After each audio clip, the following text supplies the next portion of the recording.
Sa isang sikat na university, may isang football player na halos lahat ng babae ay pinapang-arap. Gwapo, matalino, at captain pa ng football team. Ang pangalan niya, si Marco Villanueva. Pero sa likod ng kanyang kasikatan, dalawang babae ang unti-unting maglalaban para sa kanyang puso. Isang babae na maganda at sikat, at isang babae na simple, pero tunay. Ang una, si Bianca Monteverde, ang campus cheer squad leader. Maganda, magaman, at laging sentro ng atensyon. Sanay siyang lahat ng lalaki ay nahuhulog sa kanya, at sigurado siyang magiging kanya rin si Marco. Pero may isang babae na kabaligtaran niya, si Sofia Reyes. Tahimik, simple manamit, mahilig magbasa sa library. Hindi siya mahilig sa parties, at lalong hindi siya nagpapapansin kay Marco. Pero hindi alam ni Sofia na iyon mismo ang dahilan kung bakit siya napansin ng lalaki. Isang hapon matapos ang football practice, biglang bumuhos ang malakas na ulan. Habang naglalakad si Marco sa hallway, may nakita siyang eksena na nagpahinto sa kanya. Si Sofia, tahimik na tinutulungan ang matandang janitor na pulutin ang mga papel na nahulog sa sahig. "Okay lang po, tulungan ko na kayo," mahinang sabi ni Sofia. Ngumiti ang janitor. At si Marco, hindi maalis ang tingin sa dalaga. Sa unang pagkakataon, may babaeng mas napansin niya kaysa sa sarili niya. Kinabukasan, nagulat ang buong campus dahil magkasama sina Marco at Sofia sa cafeteria. Nagbulungan agad ang mga estudyante. "Bakit si Sofia? Mas bagay si Bianca.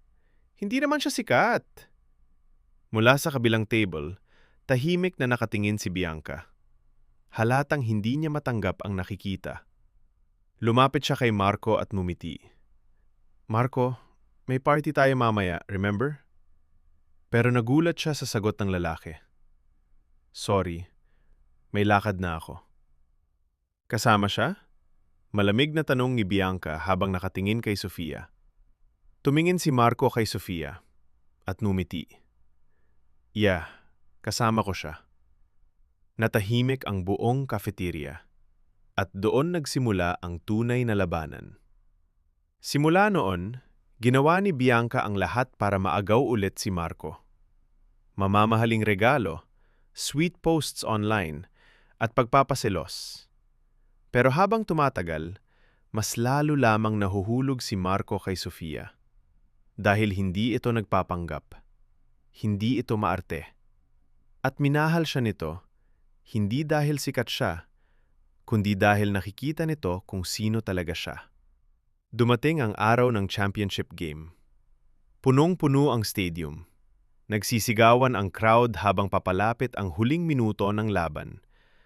Nandoon si Bianca kasama ang cheer squad, habang tahimik namang nanonood si Sofia mula sa bleachers.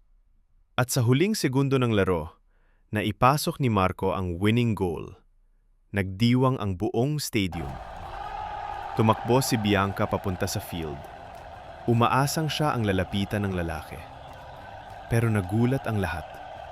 Nang dire-diretsong lampasan siya ni Marco at lumapit kay Sofia.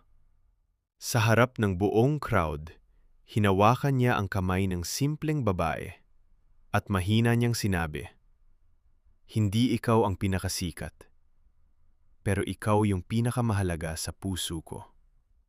Namula si Sofia habang nagsisigawan ang buong stadium. At sa unang pagkakataon, naramdaman ni Bianca ang sakit ng pagkatalo. Dahil minsan, hindi kasikatan ang panalo sa pag-ibig, kundi kabutihan ng puso. May mga taong tahimik lang, pero sila pala ang tunay na nakakapagpabago ng puso ng isang tao. At minsan, ang simpleng pagmamahal ang siyang pinakamahirap pantayan.